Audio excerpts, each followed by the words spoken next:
ప్రార్థన చేసుకున్నాను.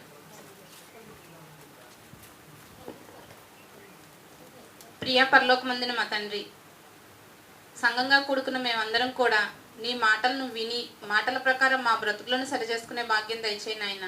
మేము ఇలా కూడుకోవడానికి మాకు తోడుగా ఉండి ఇక్కడ వచ్చే మనసు మాకు కల్పించినందుకు నీకు కృతజ్ఞతలు తెలుపుకుంటూ మేము ఉన్న మహాలోకానికి చేరే భాగ్యం మా అందరికీ దయచేయమని, అదేవిధంగా ఇప్పుడు వినబడుతున్న మాటల్లోని జ్ఞానాన్ని గ్రహించి దాన్ని మా జీవితాల్లో అన్వయించుకొని మమ్మల్ని మేము మా ప్రవర్తనలో మార్చుకునే భాగ్యం దయచేయమని క్రీస్తు వారి నామమున ఈ ప్రార్థన నీకు సమర్పించుకుంటున్నాను పరమ తండ్రి. ఆమేన్. అందరికీ వందనాలండి. మనం మత్తయి సువార్తలో ఒక కుటుంబాన్ని చూసుకొని పాఠాన్ని ముగించుకున్నాం. ఒక కుటుంబం అంటే తల్లి, తండ్రి, పిల్లలు అంటే కొడుకుంటే కోడలు, కూతురుంటే అల్లుడు. ఇది మొత్తం కలిపి కుటుంబం, అవును కదండి. అయితే మనం ఇందులో ఇద్దరు స్త్రీలు, ఇద్దరు పురుషులు వారి యొక్క చెడు స్థితిలో నుంచి ఉన్నత స్థితిలోనికి వచ్చిన స్త్రీలు ఉన్నారు. అదేవిధంగా అలాంటి స్త్రీలను తమ జీవితాల్లోనికి ఆహ్వానించిన పురుషులు ఉన్నారు. ఈ నలుగురు కలిపి ఒక కుటుంబం. అది మనకు యేసుక్రీస్తు వారి వంశావళిలో కనిపిస్తుంది. యేసుక్రీస్తు వారి వంశావళిలో మనము ఎప్పుడూ చదివే మత్తయి సువార్త 1వ అధ్యాయంలోనే కనిపిస్తుంది. ఫస్ట్ స్టార్టింగ్ ఏమనుంటుందంటే అబ్రహాము కుమారుడు ఇస్సాకు కుమారుడు యాకోబు. అబ్రహాము కుమారుడు కెతూరా ద్వారాను హాగరు ద్వారాను పుట్టిన కుమారులు ఉన్నారండి. కానీ శారా ద్వారా పుట్టిన కుమారుడు ఇస్సాకునే ఆ క్రీస్తు వంశావళిలో అబ్రహాము కుమారునిగా దేవుడు అక్కడ రాయించడం అనేది జరుగుతుందండి, అవును కదండి. అలానే ఇస్సాకు కుమారుడు యాకోబు. ఇస్సాకుకి ఇద్దరు కుమారులు, ఏసావు, యాకోబు. కానీ పెద్దవాడిని విడిచిపెట్టి రెండవ కుమారుడైన యాకోబుని దేవుడు తన యొక్క వంశావళిలో క్రీస్తు వారిని భూమి మీదకు తీసుకురావడానికి కావలసిన వంశావళిలో అబ్రహాము కుమారుడు ఇస్సాకు కుమారుడు యాకోబు. చూద్దామండి మత్తయి సువార్త 1వ అధ్యాయం 5వ వచనం చదువుదామండి ఫస్ట్ నుంచి. ఒక్క నిమిషం. 2వ వచనం. అబ్రహాము ఇస్సాకును కనెను, ఇస్సాకు యాకోబును కనెను, యాకోబు యూదాను అతని అన్నదమ్ములను కనెను. యాకోబు కుమారులు ఎంతమంది అండి? 12 మంది. కానీ ఇక్కడ యేసుక్రీస్తు వారిని భూమి మీదకు తీసుకురావడానికి దేవుడు ఎన్నుకున్న వ్యక్తి ఎవరండి? యూదా గోత్రపు సింహమే మన యేసుక్రీస్తు వారు. యూదా గోత్రం నుంచే ఆయన వచ్చారు. అబ్రహాము ఇస్సాకును కంటే, ఇస్సాకు యాకోబును కంటే, ఆ యాకోబుకు పుట్టిన 12 మంది కుమారులలో దేవుడు యూదాని ఎంచుకున్నారు. యూదాని ఎందుకు ఎంచుకున్నారండి? యూదా తామారు నందు పెరెసును. యూదాకి 5 కుమారులండి. మొదటి కుమారునికి వివాహం జరిపిస్తే అతను చనిపోతే ఆ కోడల్ని 2వ కుమారునికి, 3వ కుమారునికి, అలా 5గురికి భార్య ధర్మం ఆవిడ జరిగించిన పిల్లలు పుట్టకపోతే తండ్రి మామగారు యూదా గారు ఏం చేస్తారు? ఆమెను పుట్టింటికి పంపించేస్తారు. నా దగ్గర పిల్లలు లేరమ్మా, వెళ్ళిపో అని. ఆ తర్వాత ఆమె పిల్లల్ని కనవలసిన పరిస్థితి కోసం ఎదురు చూస్తున్నప్పుడు ఈ యూదానే ఆ తామరు దగ్గరికి వెళ్ళి ఆమెకు తెలియకుండా ఆమెతో సైనించడం వలన వారికి పుట్టిన కుమారుడు పెరెసు.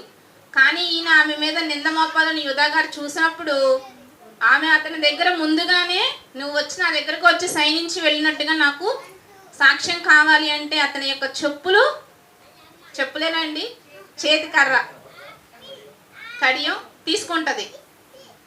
ఆయన ఆమె మీద నింద వేయాల్సి వచ్చినప్పుడు అవే రుజువుగా చూపించి ఇతని వల్లనే నేను ఈ కుమారుని కన్నాను అని తాను తప్పు చేయలేదని రుజువు చేసుకుంటుందండి తామారు.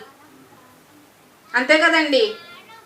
యూదా తామారు నందు పెరెసును. ఇక్కడ దేవుడు ఒక మనుషుల యొక్క మంచి మనస్తత్వాలను పట్టి తన వంశాన్ని యేసుక్రీస్తు వారిని బయటికి తీసుకురావడానికి ఒక మంచి వంశావళిని ఏర్పాటు చేసుకున్నారు. యూదా తామారు నందు పెరెసును. జెరహును కనెను. పెరసు ఎస్రోమును కనెను. ఎస్రోము అరామును కనెను. అరాము అమ్మినాదాబును కనెను. అమ్మినాదాబు నయస్సోనును కనెను.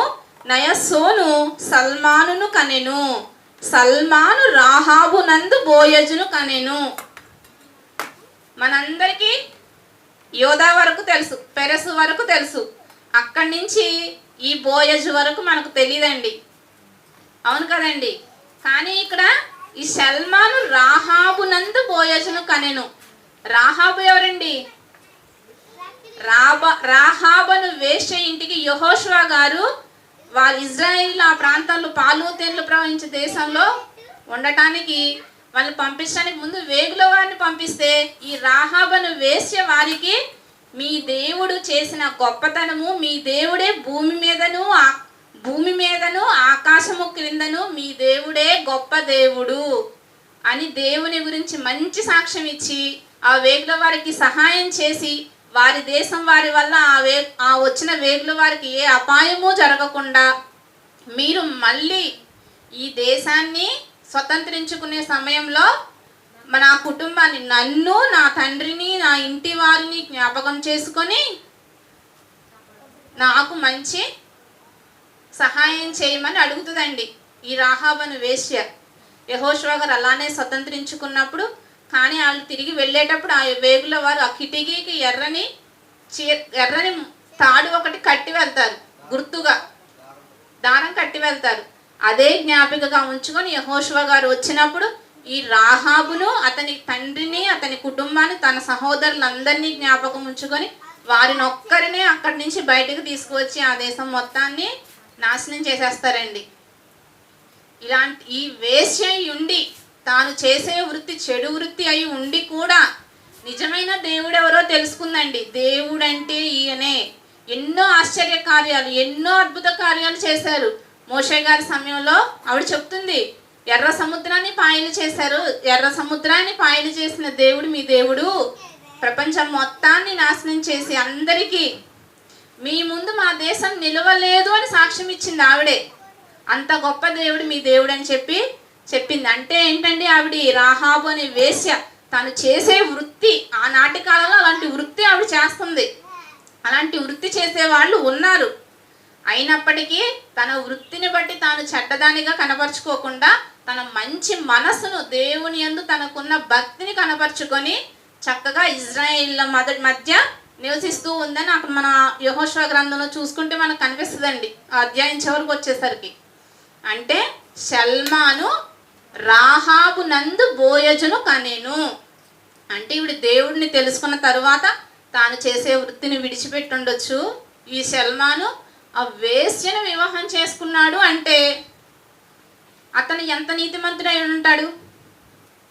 తను దేవుని కోసం, ఇజ్రాయేలుల కోసం మంచి మనిషిగా నిలబడింది అని ఆలోచన చేసి ఉండొచ్చు. దేవుని భక్తి విషయంలో తన భక్తిని బాగా కనబరుచుకుంది. ఇలాంటి భక్తి పరురాలను నేను వివాహం చేసుకుంటే నా భక్తి జీవితం అవ్వచ్చు, నాకు పుట్టబోయే తరం అవ్వచ్చు, దేవునిలో ఎక్కువగా ఎదుగుతుంది. తన మునుపటి స్థితిని అక్కడ సల్మాను చూడలేదు. తన ప్రస్తుత స్థితిని చూసి దానిని బట్టి ఆ వివాహం చేసుకొని ఉండొచ్చండి. వివాహం చేసుకునే ముందు ప్రతి ఒక్కరికి, అది స్త్రీ కావనివ్వండి, పురుషుని కావనివ్వండి, కొన్ని ఆలోచనలు ఉంటాయండి. మంచి గుణవతి, ఏ అలవాట్లు లేనివాడు, అదేవిధంగా చూడడానికి అందంగా ఉండేవాళ్ళు కావాలండి, అవును కదండి. ఇప్పటి రోజుల్లో మరీ చూసేది ఏంటంటే పై వేషం మాత్రం చూస్తున్నారు. అందంగా ఉన్నారా, కలర్ఫుల్గా ఉన్నారా లేరా అని చూస్తున్నారు, కానీ మనస్సును చూడట్ల. కానీ ఇక్కడ సల్మాన్ గారు ఏం చేశారంటే వివాహం కాకముందు ఆమెను వివాహం చేసుకోవడానికి ఆమె యొక్క మనస్సును, దేవుని యందు ఆమె ఉన్న అంతరంగ హృదయాన్ని చూసి ఆమెను వివాహం చేసుకొని ఉంటారండి. దేవుని యందు మనం మన భక్తిని కనపరిస్తేనే మన ముందుటి తరాలు ఎలా ఉంటాయి, దేవుని యందు బాగుంటాయండి.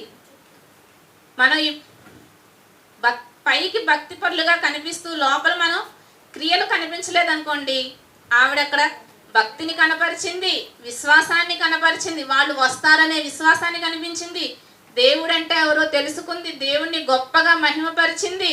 అదేవిధంగా క్రియలు కూడా చేసిందండి. క్రియలు చేసింది కాబట్టి ఆ వేగుల వారికి సహాయం చేసింది. 2 రోజులు తన ఇంటి మిద్దె మీద వారిని దాచిపెట్టిందండి. తన ఇంటికి వచ్చి తన దేశం వారు అడిగినా వాళ్ళు ఇటు రాలేదు, వచ్చారు కానీ వెళ్ళిపోయారు అని చెప్పి పంపించేస్తుందండి. క్రియలు కూడా కనబరిచింది. తన ముందటి స్థితి, తన ముందు చేసిన దేవుని కోసం తాను చేసిన పనులను తెలుసుకున్న వ్యక్తి ఉండి ఆ సల్మాన్ ఆవిడ్ని చేసుకొని ఉండొచ్చండి. ఎంతో మంచిగా, నీతిగా, ఎలాంటి ఈగో అనేది లేకుండా ఉంటేనే అలాంటి స్త్రీని పెళ్లి చేసుకోగలరండి. తనను తాను తగ్గించుకున్న వాడైతేనే హెచ్చింపబడతాడు. మనం ఒకసారి చూద్దామండి. మీరు దీన మనసు కలిగి ఉంటే దేవుడు మిమ్మల్ని తగిన సమయంలో హెచ్చించును అని ఒక మాట ఉంది కదండి, అది ఒక చూద్దాం ఒకసారి. 1 పేతురు 5వ అధ్యాయం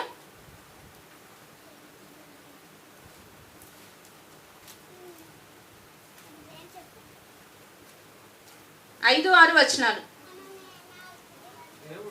దేవుడు తగిన సమయమందు మిమ్మును హెచ్చించినట్లు ఆయన బలిష్టమైన చేతి క్రింద దీన మనస్కులై ఉండుడి.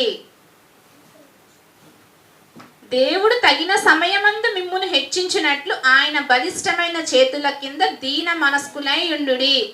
ఇక్కడ సల్మాన్ గారిని దేవుడు హెచ్చించారండి. ఎక్కడ హెచ్చించారు? ఆయనకు తెలుసా, నేను ఈ రాహాబను వేషను వివాహం చేసుకుంటే యేసుక్రీస్తు వారి వంశావళిలో నా పేరు వ్రాయించబడుతుందనే విషయం సల్మాన్ గారికి తెలియదు. కానీ ఆయన దీన మనసు కలిగి చాలా దేవునికి తగినట్లుగా బ్రతికి అలానే దేవునిలో భక్తి జీవితాన్ని కనబరిచిన రాహాబు అనే వేషను వివాహం చేసుకోవడం వలన ఆయన తగిన సమయమందు హెచ్చింపబడ్డారండి. యేసుక్రీస్తు వారి వంశావళిలో తన పేరు, తన భార్య పేరు కూడా రాయబడిందండి. అబ్రహాము శారానందు కనిన ఇస్సాకు అని రాయించబడలేదండి.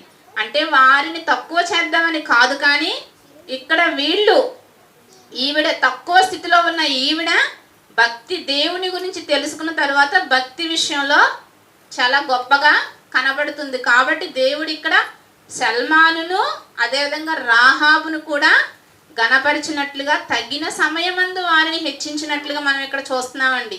సల్మాను రాహాబు నందు బోయజును కనెను.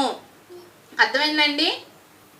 సల్మాను రాహాబు నందు బోయజును కనెను. ఇక్కడ మనకి ఒక భార్య, ఒక భర్త, అదేవిధంగా కుమారుడు బోయజు.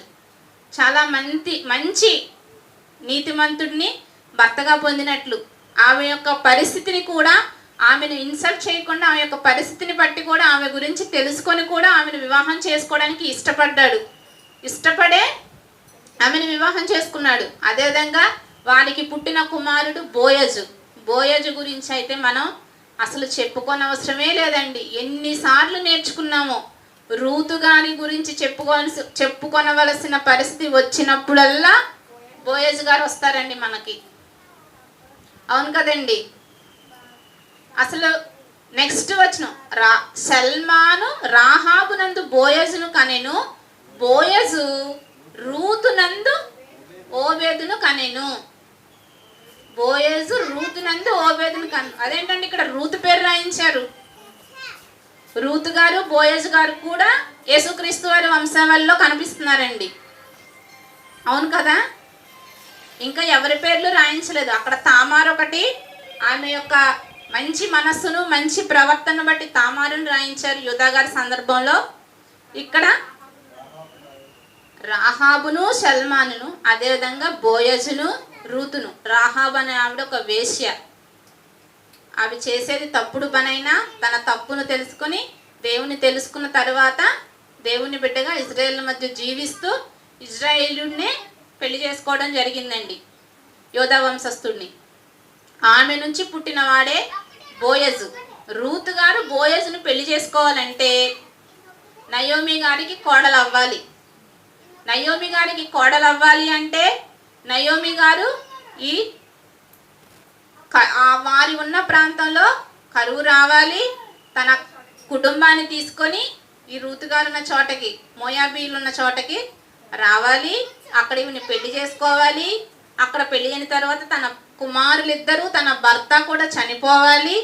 అప్పుడు ఆవిడ తిరిగి తన దేశానికి వెళ్ళాలి. ఆ వెళ్ళాలనే ఆలోచన వచ్చినప్పుడు ఈమెకి కూడా నేను కూడా నీతో వస్తాననే ఆలోచన రావాలి. ఎంత దేవుని ఆలోచన, దేవుని యొక్క పని చూస్తే మనకి ఎంత ఆశ్చర్యం అండి. ఇంత ప్రోగ్రాం జరిగింది అక్కడ. బోయజ్ గారు రూతుని వివాహం చేసుకోవడానికి. ఒక ప్రాంతానికి కరువు రావడం ఏంటి, ఒక కుటుంబం ఒక్కొక్క దేశానికి వెళ్ళడం ఏంటి, ఆ దేశానికి వెళ్ళిన కుటుంబం మళ్ళీ అంతా నష్టపోయి తిరిగి మళ్ళీ పూర్వం ఉన్న దేశానికి రావడం, అక్కడికి వచ్చిన తరువాత వారి ప్రవర్తనను బట్టి ఒక మంచి వ్యక్తిని వివాహం చేసుకోవడం ఏంటి. ఇక్కడ రూతు గారు విధవరాలిని వివాహం చేసుకోను అని అనలేదు. నీకు బంధుధర్మం జరిపించడానికి నీకు దగ్గర బంధువు ఒక అతను ఉన్నాడు, అతను జరిగించకపోతే నేను జరిగిస్తాను అని అంటాడండి. మనకందరికీ తెలిసిన మంచి భక్తిపరుడు, మనకి బైబిల్లో పాత నిబంధనలో మనకు ఒక హీరో ఉన్నాడు. నేను దేవునికి విరోధముగా పాపము చేయను, యోసేపు. అక్కడ ఆవిడ పిలుస్తుంది రమ్మని. ఇక్కడ ఈవిడైతే వెళ్ళిపోయి పక్కన పడుకుంటుందండి రూతు గారు. కానీ బోయజ్ గారు ఏం చేశారు? నేను పాపం చేయను అని దూరంగా వెళ్ళిపోయాడండి. ఆయన కూడా నీకు బంధుధర్మం జరిపించే వాళ్ళు వేరే వాళ్ళు ఉన్నారు. అవకాశం వచ్చినా కూడా ఒక అత్తగారే కోడల్ని పంపించిందండి. అవును కదండి, ఒక అత్తగారే నువ్వు ఎక్కడికి వెళ్తున్నావు అమ్మా రోజు పరిగి వేరుకోవడానికి అని అడిగితే, బోయజు గారి పొలంలో ఏరుకుంటున్నానని చెప్తే, అతను మన బంధువు, చాలా మంచివాడు, చనిపోయిన వారికి బ్రతికున్న వారికి కూడా మేలు చేసే వ్యక్తి బోయజు, మంచి ఆస్తిపరుడు. అన్నీ పోగొట్టుకున్న ఒక స్త్రీ ఆస్తిపరుడైన ఒక వ్యక్తి గురించి గొప్పగా చెప్పగలదా అండి? ఈర్ష, అసూయ వస్తుంది మనసులో. ఈ ఉన్నత స్థితి నుంచి వెళ్ళిపోయింది. ఇక్కడున్న కరువు వస్తే ఇక్కడ నుంచి వెళ్ళిపోయింది, తన కుటుంబాన్ని తీసుకొని వెళ్ళిపోయింది, కుటుంబం మొత్తాన్ని పోగొట్టుకుంది, మళ్ళీ తిరిగి వచ్చింది. తిరిగి వచ్చిన తర్వాత ఇక్కడ తన బంధువుల్లో ఒక అతను ఆస్తిపరుడైన ఒక వ్యక్తిని మంచివాడు అని తన కోడలతో చెప్తుందండి. అవును కదండి, నయోమి. ఇద్దరు కోడళ్ళు. ఒక కోడలు లోకాసల్లో లోకంతో కలిసిపోయిందండి. తల్లి మీ ఇళ్ళకి మీరు వెళ్ళిపోండి అంటే ఆవిడ చక్కగా ముద్దు పెట్టుకుని అత్తగారిని విడిచిపెట్టి వెళ్ళిపోద్ది. తన పని తను చూసుకుంది, లోకంలో కలిసిపోయింది. కానీ రూతు మాత్రం నీవెక్కడుంటే నేను అక్కడే ఉంటాను, నీ దేవుడే నా దేవుడు, నీ దేశమే నా దేశము అని చెప్పి అత్తగారితో పాటు వచ్చేస్తుందండి. వచ్చిన ఈమెకు ఒక బాధ్యత ఉంది. అత్తగారిని పోషించే బాధ్యత కోసం చేలోకి వెళ్ళి పొలంలో పరిగి వేరుకొచ్చి తాను తిని తన అత్తగారికి పెట్టాలి. ఆ పని చేసుకుంటుంటే ఆ పని కల్పించిన వ్యక్తి దగ్గరికే ఆ అత్తగారు నీవు వెళ్ళి అతనికి భార్యగా ఉండు అని చెప్పి, ఈ రాత్రి అతను పొలములో ఉంటాడు, అతని పాదముల దగ్గర పడుకొని ఒక అత్తగారు కోడలికి, యవ్వన వయసులో ఉన్న కోడలికి చెప్పి కోడల్ని పంపిస్తుందండి. అంటే అత్తగారికి ఎంత నమ్మకం అతని మీద, ఎంత గుణవంతుడై ఉంటాడు బోయజు, ఎంత మంచి మనసు కలిగిన వాడై ఉంటాడు బోయజు. అవును కదండి. కానీ తానే వస్తే చక్క ఎవ్వరూ చూడలేదు, పొలంలో ఉంది, రాత్రి వేళ వచ్చింది, సమయాన్ని సద్వినియోగం చేసుకోవచ్చండి. కానీ అక్కడ బోయజు పాపం చేయలా. ఎవ్వరు చూడకపోయినా చూసేవాడు ఒకడున్నాడు, దేవుడున్నాడండి. ఆకాశము ఆయన సింహాసనము, భూమి ఆయన పాదపీఠము, ఆయన లేని చోటు లేదు. అలాంటి దేవుడు చూస్తున్నాడనే భయంతో పాపం చేయలేదు. తెల్లవారిన తరువాత ఎవ్వరూ చూడకుండా చీకటితోనే ఆమెను తన ఇంటికి పంపిస్తాడు. అతన్ని బంధుధర్మం జరిపించే సమీప బంధువుతో మాట్లాడి నీకు వివాహం చేపిస్తాను అని చెప్తాడండి. సౌందర్యవతి, గుణవతి, చాలా మంచి పిల్ల కదండి రూతు గురించి మనం నేర్చుకున్నాం. అలాంటి రూతు ఆయన దగ్గరికి వస్తేనే ఆయన ఒప్పుకోలేదండి. యోసేపు గారి తర్వాత నీతిమంతుడిగా కనిపించే వారిలో మనం ఎవరిని పెట్టుకోవచ్చండి? బోయజు. యోసేపు గారి లానే ఉన్నాడు కదండి, ఆస్తిపరుడు, మంచివాడు, మంచి గుణం కలిగిన వాడు, భక్తిపరుడు, పాపం అనేది చేయడానికి ఇష్టపడని వ్యక్తి అండి. నాకు చాలా ఆస్తుంది, నా పొలంలో పరిగి వేడుకునే దానివి నీవొచ్చి నన్ను భర్త ధర్మం జరిగించమంటే వాడుకొని ఉపయోగించే పరిస్థితి అక్కడ ఆయన చేయలేదండి. తనకు ఒక పరిస్థితిని, మంచి పరిస్థితి కల్పిస్తాను, అది కుదరకపోతే నేనే ఆ పని చేస్తాను, నిన్ను విడిపించే బాధ్యత నేనే తీసుకుంటాను అని చెప్పి తెల్లవారిన తరువాత ఆ సమీప బంధువుతో మాట్లాడి అతను ఒప్పుకోకపోతే ఈయనే ఆమెను వివాహం చేసుకుంటాడండి. రూతు గారిని, విధవరాలిని వివాహం చేసుకున్న వ్యక్తి బోయజు. విధవరాల్ని కూడా వివాహం చేసుకోవడానికి ఎవరు ఇష్టపడరు కదండి. యవ్వన వయసులో ఉన్న వాళ్ళు వివాహమై భర్త చనిపోయిన స్త్రీని కానీ, ఒక వేశ్యను కానీ వివాహం చేసుకోవడానికి ఇష్టపడరండి. కానీ ఇక్కడ వీళ్ళిద్దరిని చూస్తే ఎలా ఉన్నారండి, చాలా మంచిగా ఉన్నారు. దేవుడు తన యేసుక్రీస్తు వారు ఈ భూమి మీదకు రావడానికి ఎలాంటి క్యారెక్టర్ని సెలెక్ట్ చేసుకున్నారో చూడండి. మంచి మంచి క్యారెక్టర్ని సెలెక్ట్ చేసుకున్నారు. పాపం నుంచి భక్తిగా మారిన స్త్రీని, అదేవిధంగా అలాంటి స్త్రీని తమ జీవితంలోకి ఆహ్వానించే పురుషుణ్ణి వాళ్ళిద్దరికీ సంధి చేసి వివాహం చేశాడు దేవుడు. అదేవిధంగా ఒక విధవరాలిని వివాహం చేసుకుని మంచి జీవితాన్ని కల్పించేలాంటి పరిస్థితి బోయాజు ఆస్తిపరుడై ఉండి కూడా భక్తిపరుడుగా ఉన్నాడండి. ఇలా చూసుకుంటే ఎంతోమంది దేవుడు ఎవరిని పడితే వారిని యేసుక్రీస్తు వారి భూమి మీదకి రావడానికి ఉపయోగించుకోలేదండి. ఒక మంచి ప్రణాళికతో మంచి మంచి వ్యక్తులను, నీతిమంతులను, భక్తిపరులనే తన వంశావళి లిస్టులో పెట్టుకోవడం, మనకు రాపించడం అనేది జరిగిందండి. ఎవరిని పడితే వారిని ఉపయోగించుకున్నారనుకోండి, అసలుకి వచ్చే జీన్స్ ఎలా వస్తుంది? మంచిగా వస్తుందా? రాదు కదండి. ఇటు 7 తరాలు అటు 7 తరాలు చూడాలంటారు ఒక వివాహం చేయడానికి. అవును కదండి. దేవుడు అక్కడ ఏం చూశాడంటే వాళ్ళలో ఉన్న మంచి మనస్సును చూశాడు. దేవుడు అంటే వాళ్ళకుండే పిచ్చిని చూశాడు దేవుడు. అసలు రాహాబ్ అనే వేశ్య అసలు తన దేవుడు కాదు, తన దేశంలో వాళ్ళు ఆరాధించే దేవుడే కాదు. కానీ ఆయన చేసిన అద్భుతాలను, ఆయన చేసిన గొప్ప పనిని ఆకాశము కింద భూమి మీద దేవుడు, గొప్ప దేవుడు మీ దేవుడు అని చెప్పి అక్కడ ఆవిడ సాక్ష్యం ఇస్తుందండి.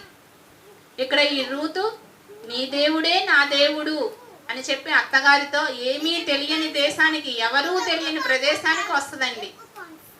అత్తగారిని విడిచిపెట్టకుండా ఆమె యొక్క మనస్సును చూశాడు దేవుడు. అత్తగారి పట్ల తనకున్న బాధ్యత అంటే మనం ఏం చేయాలి? ఆజ్ఞల్లో ఒక ఆజ్ఞ, తల్లిని తండ్రిని సన్మానించాలి. అక్కడ ఆవిడికి ఆ పరిస్థితి వచ్చింది.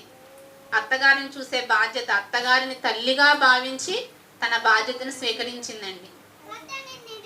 చూసారండి దేవుని ప్రణాళిక ఎలా ఉందో. మామగారు, అత్తగారు, కొడుకు, కోడలు, 4 పేర్లు ఆ గ్రంథంలో వంశావళిలో మొదటి అధ్యాయంలోనే రాయబడినాయండి. సల్మాను రాహాబునందు బోయజును, బోయజు రూతునందు ఓబేదును కనెను. మనం ఇలా చూసుకుంటే మనకు చాలా కనిపిస్తాయి కదండి నీతిపరులు. అదేవిధంగా మనం ఇంకా క్రిందకి వెళ్ళాం అనుకోండి, యోసేపు గారు కనిపిస్తారండి. 16వ వచనంలోకి వెళ్తే యోసేపు, ఈ యోసేపు ఎవరండి? యేసుక్రీస్తు వారికి తండ్రి. ప్రదానం చేయబడిన తరువాత ఒక కన్యక పురుషుని ప్రమేయం లేకుండా ఒక కుమారుణ్ణి కంటది. గర్భవతి అయిన విషయం తెలుసుకొని రహస్యముగా విడిచిపెట్టాలనుకున్నాడంటండి. అందరికీ తెలిసేలా విడిచిపెడితే ఆమెను రాళ్లతో కొట్టి చంపేస్తారు, అంతే కదండి.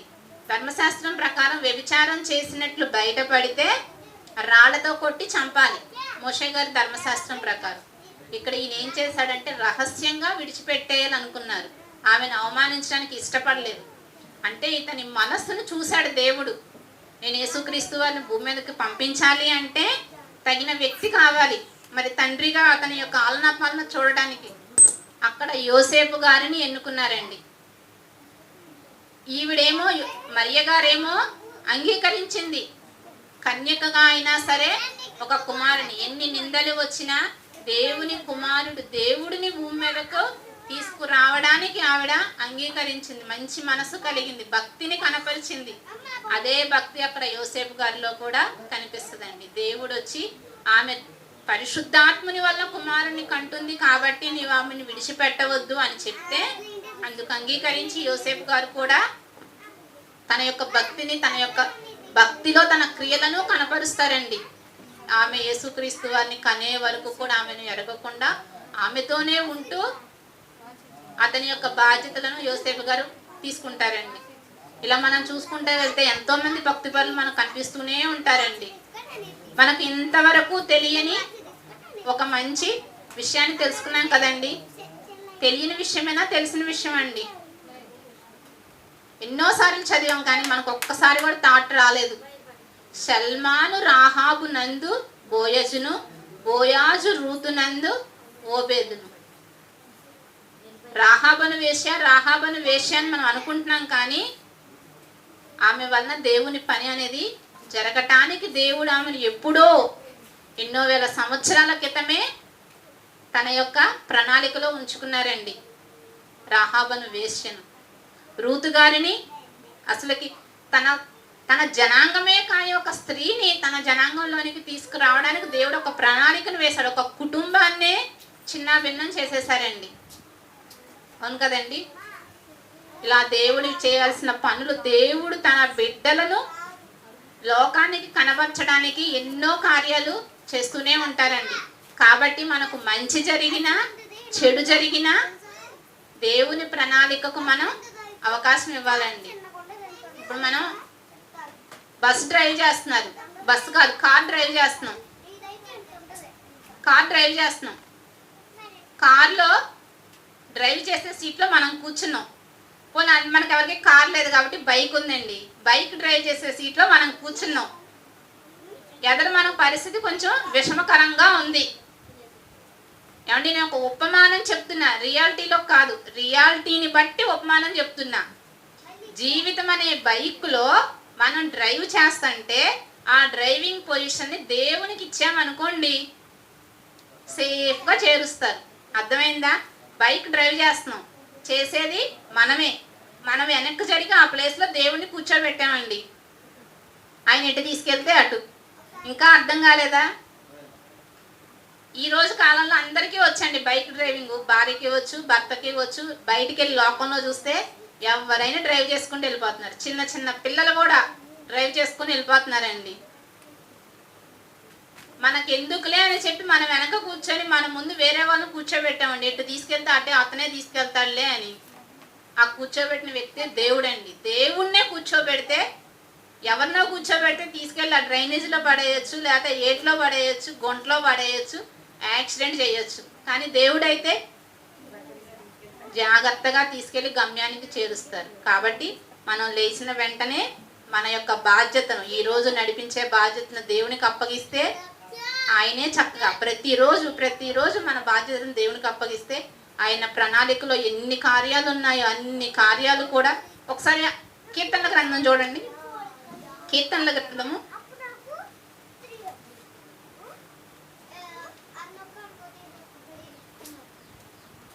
40వ కీర్తన అండి, 5వ వచనం.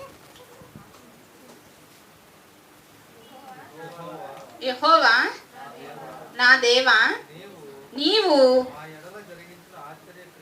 మా ఎడల జరిగించిన ఆశ్చర్య క్రియలను, మా ఎడల నీకున్న తలంపులను బహు విస్తారములు, వాటిని వివరించి చెప్పుదుననుకొంటినా అవి లెక్కకు మించి ఉన్నవి. నీకు సాటి అయిన వాడు ఒకడును లేడు. దేవుడు మన ఎడల జరిగించే ఆశ్చర్య కార్యాలు ఎలాంటివంటండి? బహు విస్తారములంట. ఆశ్చర్య కార్యాలు కానివ్వండి, తలంపులు, మన ఎడల అనుకున్న తలంపులు కానీ బహు విస్తారములు. కాబట్టి దేవుడు మనకి తప్పకుండా ఎన్నో ఆశ్చర్య కార్యాలు చేయిస్తారండి. ఏమండి? నాకు ఏ విధమైన ఆశ్చర్య కార్యం నా ఇప్పటి వరకు నా జీవితంలో జరగలేదు అని మీరు అనుకుంటారా?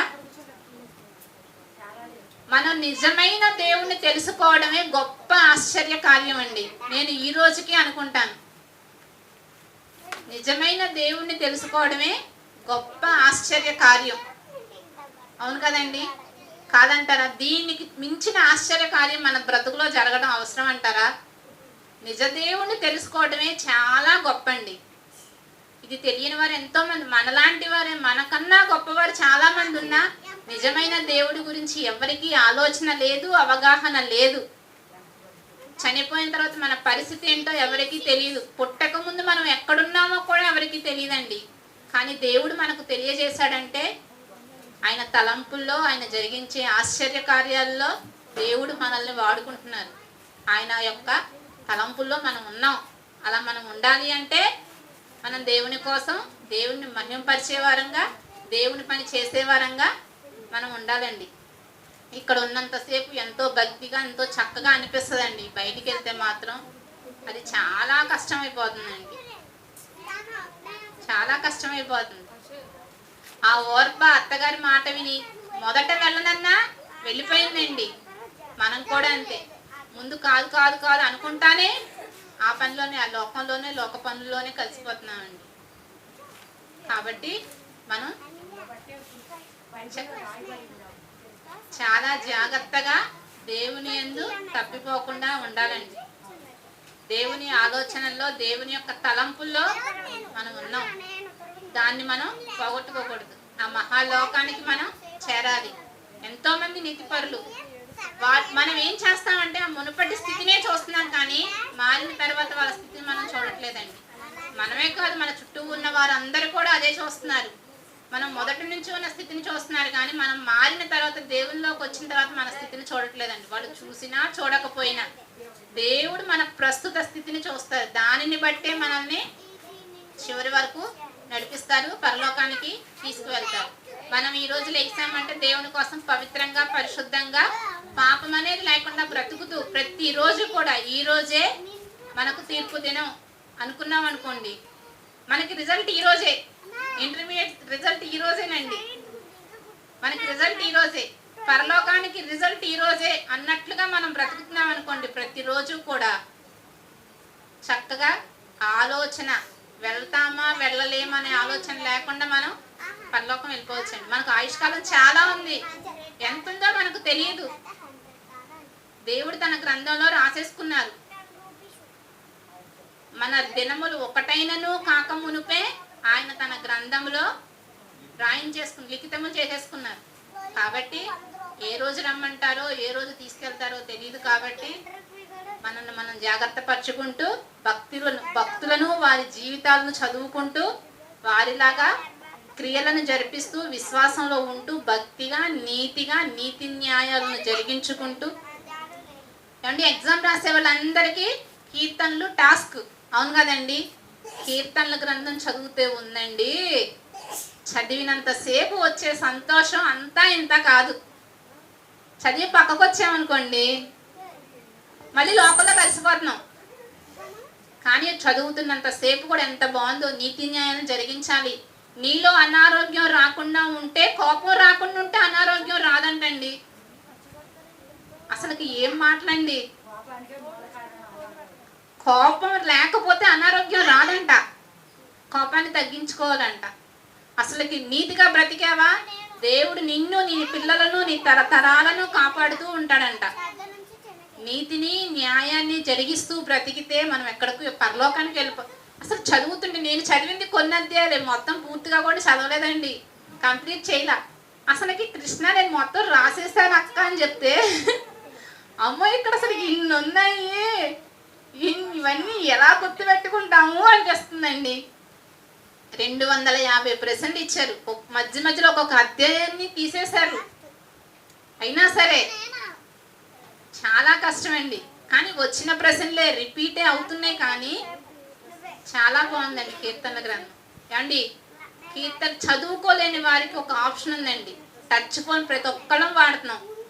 టచ్ ఫోన్లో ఆడియో బైబుల్ కొడితే లేఖన ఆ పని చేసి ఆన్ చేసి వదిలేస్తుందండి వినమని. వింటే చాలండి. దేవుని వాక్యం వాళ్ళ ప్రసంగం వినాలి, వీళ్ళ ప్రసంగం వినాలి కాదండి. బైబిల్లో ఉన్న మాటలు వింటే చాలు, మనం భక్తిగా మన జీవితాన్ని కొనసాగించుకోవచ్చండి. కీర్తనలు, నెక్స్ట్ వచ్చేది సామెతలు. మన భక్తి జీవితానికి ఈ 2 గ్రంథాలు చాలండి. వాటి నుంచి మనం తప్పిపోకుండా ఉంటే చాలు, పరలోకానికి వెళ్ళిపోతాం. కాబట్టి చదవని వారు ఎవరైనా ఉంటే ఈ రోజు నుంచి అయినా సరే, ఈ రోజు నేను అన్నం తినకుండా పడుకోగలనా? అన్నం తినకుండా మాత్రం 10 అయినా సరే అన్నం తినే పడుకుంటాం, అవును కదండి? 10 అయినా 2 వచనాలు చదవలేమండి, చదవము. అమ్మ దేవుడికి తెలిసే నేను చాలా కష్టపడ్డాను, నేను నీరసంగా ఉన్నాను, దేవుడేం అనుకోడులే అని ఒక ప్రార్థన చేసుకుని పడుకుంటామండి. దేవుడు ఏమనుకోడు, దేవుడు కరుణామయుడు అని అనుకుంటాం. కాదండి, అసలుకి చాలా వండర్ఫుల్గా ఉంది కీర్తనలు. మనందరికీ దేవుని మాటలు తెలియజేయడానికి ఆయన కోటేశ్వరరావు గారిని ఉపయోగించుకున్నారు, కానీ ఆయన ఏదో మనకేదో గొప్ప చేస్తున్నారని కాదు. అక్కడ బోయాజు గారికి రూతుని పంపించడానికి అక్కడ నయోమి గారిని దేవుడు ఉపయోగించుకున్నారు. మనకు దేవుడి గురించి మనల్ని మరింత దగ్గర చేయడానికి ఇక్కడ కోటేశ్వరరావు గారిని ఉపయోగించుకున్నారు అనే ఆలోచన నాకు వచ్చింది, అంతేగాని ఈయన వల్ల మనం దేవునికి దగ్గర అవుతున్నాము అనే ఆలోచన నాకు రావట్లా. అంత బాగున్నాయండి కీర్తనలు. నేను అసలు చదవలేదు కీర్తనలు ఇంతవరకు. ఎప్పుడో చదివినా ఎక్కడో ఒకటి రిఫరెన్స్ కోసమో లేకపోతే ఎగ్జామ్ రాయడం కోసమో చదివానే కానీ చాలా బాగున్నాయండి, చదవండి. ఎవరెంత బాగా చెప్పరు పుస్తకం ఎంత బాగుందని. ఏంటి, చదివిన వాళ్ళే చెప్పగలరు. చాలా అద్భుతం, చాలా ఆశ్చర్యం అండి. మనం ఎలా బ్రతకాలి, అదేవిధంగా మనం ఎలా వచ్చామనేది కూడా మనకి కీర్తన గ్రంథంలోనే ఉంటుందండి. తల్లి గర్భంలో దేవుడు మనల్ని ఎలా చేశాడనే విషయం కూడా ఈ కీర్తన గ్రంథంలోనే ఉందండి, అవునా? అవును కదండి. ఆ రెఫరెన్స్ కోసం చదివాం, కానీ కీర్తనలో ఇలా వరుసగా చదవలేదండి. అలానే కీర్తనల మీద కొన్ని కీర్తనలు, ఒక 5-6 కీర్తనలు ఏమో విన్నాం కదండి. చాలా, ఇవాళ నేను వచ్చినప్పుడు కూడా కీర్తనలే వస్తున్నాయి పాటలుగా, చాలా బాగున్నాయండి. బైబిల్లోని మాటలే పాటలుగా, అవి అయితే చక్కగా నోటెడ్ అయిపోతున్నాయి వచనాలు, అవును కదండి. కానీ ఒక డౌట్ వచ్చింది, చదివేటప్పుడేమో బైబిల్లో ఆ వచనాలు వరుసలో కనిపిస్తున్నాయి, ఒకటి మాత్రం బాగా గుర్తు, 19వ అధ్యాయం ఒక కీర్తన. మిగిలినవి అన్నీ అక్కడక్కడ తగులుతున్నాయి కానీ మనకు నోటెడ్ కాదు. మీకు అవ్వచ్చు కానీ నాకు నోటెడ్ కాలా. ప్రతి కీర్తన కూడా ఈ కీర్తన గ్రంథంలో ఏ అధ్యాయం నుంచి ఏ వచనంలో నుంచి వచ్చిందో మనం నోట్ చేసుకుంటే మనల్ని కొట్టేవారు ఉండరండి. నేను సార్ లేరు కాబట్టి చెబుతున్నా, ఆయన ఉంటే నేను చెప్పనెవరు. కాబట్టి ప్రతి ఒక్కళ్ళు కీర్తనలు వినండి, చదవండి, ఎంతో జ్ఞానాన్ని పొందుకోవచ్చండి. కీర్తనలు వింటే మా అమ్మగారు, ఆ యాకోబు అంకుల్ గారు ఎవరైనా నుంచొని దేవుడి గురించి గొప్పగా చెప్పగలరు. కృష్ణయ్య అన్నయ్య, జయమ్మ అమ్మ కూడా చెప్పొచ్చు, అంత బాగున్నాయండి కీర్తనలు కదండి. కావ్య ఏమో అన్నట్టు చూస్తుంది. ఏమండి, మనం దేవునికి దగ్గరగా ఉండాలండి. అక్కడ వేస్ట్ తెలుసుకుందండి, దేవుని జనాంగం కాని వాళ్ళు తెలుసుకున్నారు. ఒక రూతు తెలుసుకుంది, వంశావళిలోకి వచ్చారు వాళ్ళు. దేవుని గురించి తెలుసుకున్న మనం ఎందుకు దేవుని భక్తిలో పెరగలేకపోతున్నాం? కాబట్టి మన భక్తిని ఇంకా ఎక్కువగా పెంచుకోవాలని కోరుకుంటూ నా మాటలు ముగిస్తున్నాను. ప్రార్థన చేసుకుందామండి. ప్రియా పరలోకమందున మా తండ్రి, నీ పిల్లలకు నీ గ్రంథంలో నువ్వు రాపించిన భక్తులను గురించి తెలియజేస్తాను నాయన. తెలుసుకున్న మేము వారి ప్రకారం వారి జీవితాలను వారు ఏ విధంగా మార్చుకొని నీ భక్తిలో ఎదిగారో మేము కూడా మమ్మల్ని ఆ విధంగా మార్చుకుని నీ భక్తిలో ముందుకు సాగే భాగ్యం దయచేయి తండ్రి. వారి బిడ్డలను మంచిగా పెంచుకుంటూ వారిని కూడా నీ భక్తిలోనే పెంచారు నాయన. మేము కూడా మా బిడ్డలను నీ భక్తిలో, నీ జ్ఞానంలో, నీ యొక్క వాక్యంలో పెంచుకునే భాగ్యం దయచేయమని అడుగుతున్నాం నాయన. విన్న వాక్యాన్ని మా జీవితాలకు అన్వయించుకొని మాలో ఉన్న తప్పులను మా ముందుంచుకొని వాటిని సరిచేసుకుంటూ నువ్వున్న మహాలోకానికి చేరే భాగ్యం మా అందరికీ దయచేయమని క్రీస్తు వారి నామంన ఈ ప్రార్థన నీకు సమర్పించుకుంటున్నాను పరమ తండ్రి. ఆమేన్.